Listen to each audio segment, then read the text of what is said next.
Good morning, space monkeys. I'm back today to do a short show in the morning, another one later. This first show, I'm going to start off extremely angry because I am really pissed off right now. And then I'm going to kind of change gears and I'm going to give you guys on the left some hope at the end of the episode. So today I'm going to kick the shit out of Kamala Harris.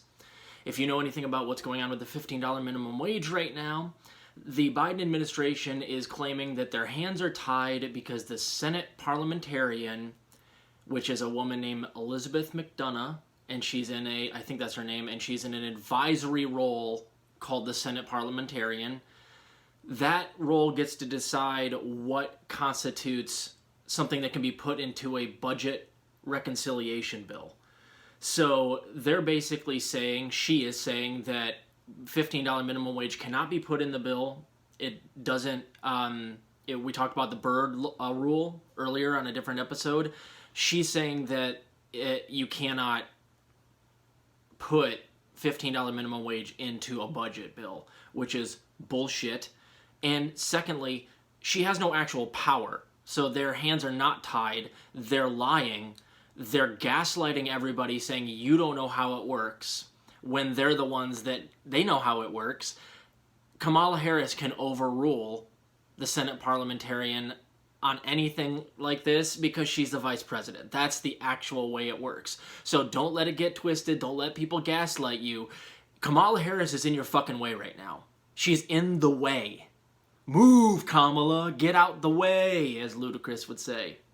Dude, I'm going to shred her a little bit. So, from a pragmatic standpoint, Kamala, let's just put it like this. If you do not overrule the Senate parliamentarian, the Democrats are going to get crushed in 2022, and I will bang the gavel. I will say it's all over. And right now, I'm tempted to do so with how pathetic and anemic your presidency and vice presidency has been.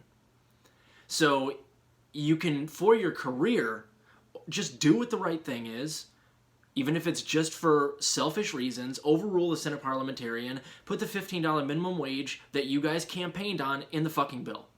Then you can win in 2022, and you might have a shot at the presidency in 2024. Now, here's the real practical reason, Kamala. And I know this is going to hit a nerve for you because I know you remember exactly what happened in the debates. You did not get any delegates because you got killed in the debates. You got killed in the debates because your track record is terrible and you're not a very good debater, and Tulsi Gabbard decided that she was going to poleaxe you by calling out your record. And it ended your campaign whether you want to admit it or not. Now, I know that hurts and it probably keeps you up at night sometimes. I mean, that's the type of thing where I'd be like having nightmares about it. It was a bloodbath. So, what you can do is if you want to run for president in 2024 and not get killed on stage again, don't do some weak-ass bullshit like you're doing now. If you go up there and you think that you're not going to get cudgeled to death by, in the same 24-hour period, bombing Syria, violating international law, and letting $15 minimum wage die because you weren't willing to override somebody that was in an advisory role, you're going to get slaughtered. And it's going to be great. It's going to be great. So there's more than enough ammunition against you, Kamala.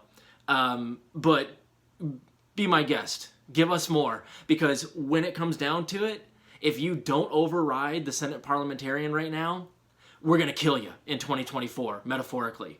Tulsi Gabbard's going to go in there, and here's my impression. She's going to walk up and say this.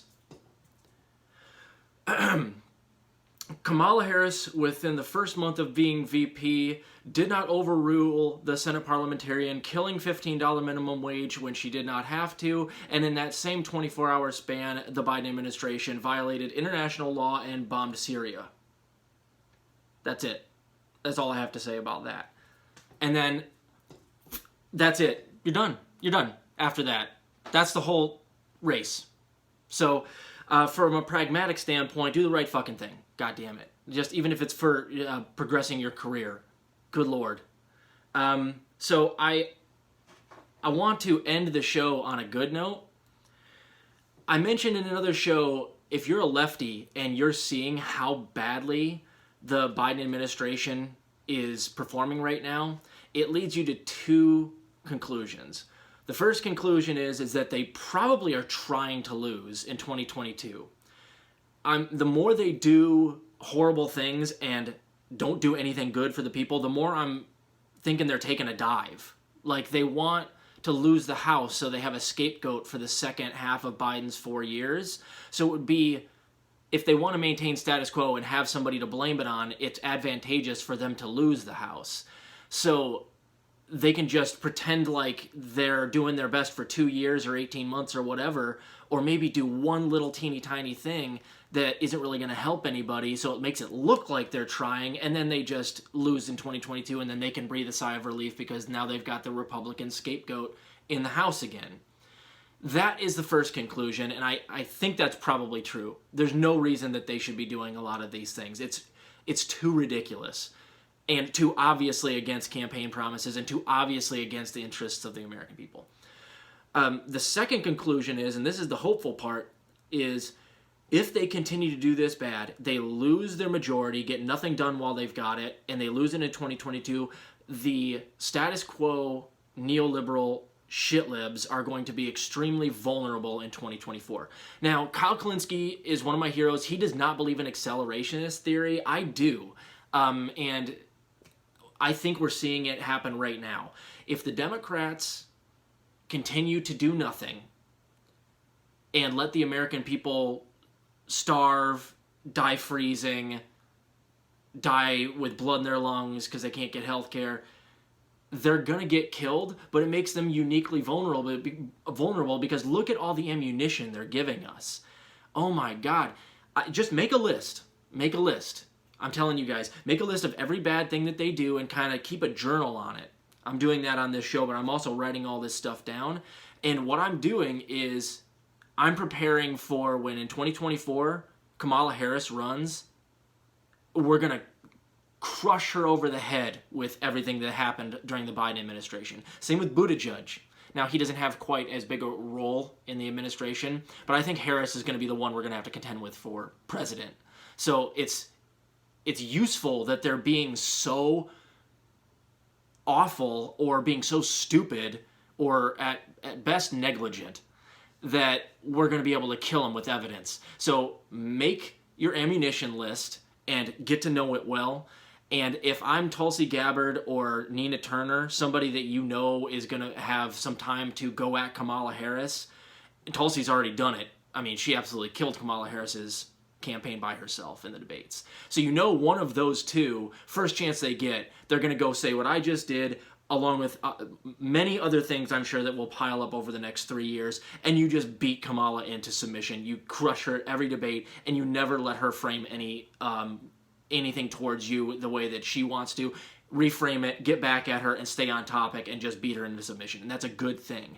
So when the analogy I'm going to use here is like, you know, as somebody who's going to run against Kamala Harris, you know your opponent, right? So when they drop their MGK bullshit rap devil, you got to have your kill shot ready. Your Eminem's kill shot. That's what you got to have ready. And they're giving you plenty of ammunition. If you know them, then it's over. You go out there, it's over. There was no battle. You know your opponent. You know what they're going to say against you. Flip it, reframe it, stay on topic, and just beat them into submission. So this is good. I think that Nina or Tulsi or both will probably use a lot of this stuff against Kamala Harris if she does not, in fact, overrule the Senate parliamentarian. So, I mean, Trump never did. He never did a lot of this shit. You know, Trump did some horrible things. Biden's doing some horrible things. But, like, Biden and Trump are more or less equal right now. You're not gaining any new votes. And the I'm not Trump vote isn't going to work in 2022 and certainly not in 2024. If Trump runs again and the Democrats keep doing what they're doing, the only conclusion can be is that they're actually trying to lose. And it makes sense because they're not really paid to win by their corporate donors. They're paid to be the illusion of an opposition party, to give the people the illusion that they're voting between the lesser of two, or between a good team and a bad team, or that they have a choice, when really on the political spectrum, Joe Biden and Trump are like right next door to each other. So let's make a list, check it twice, and then when Kamala Harris gets up there, we're gonna show everybody how naughty she's been.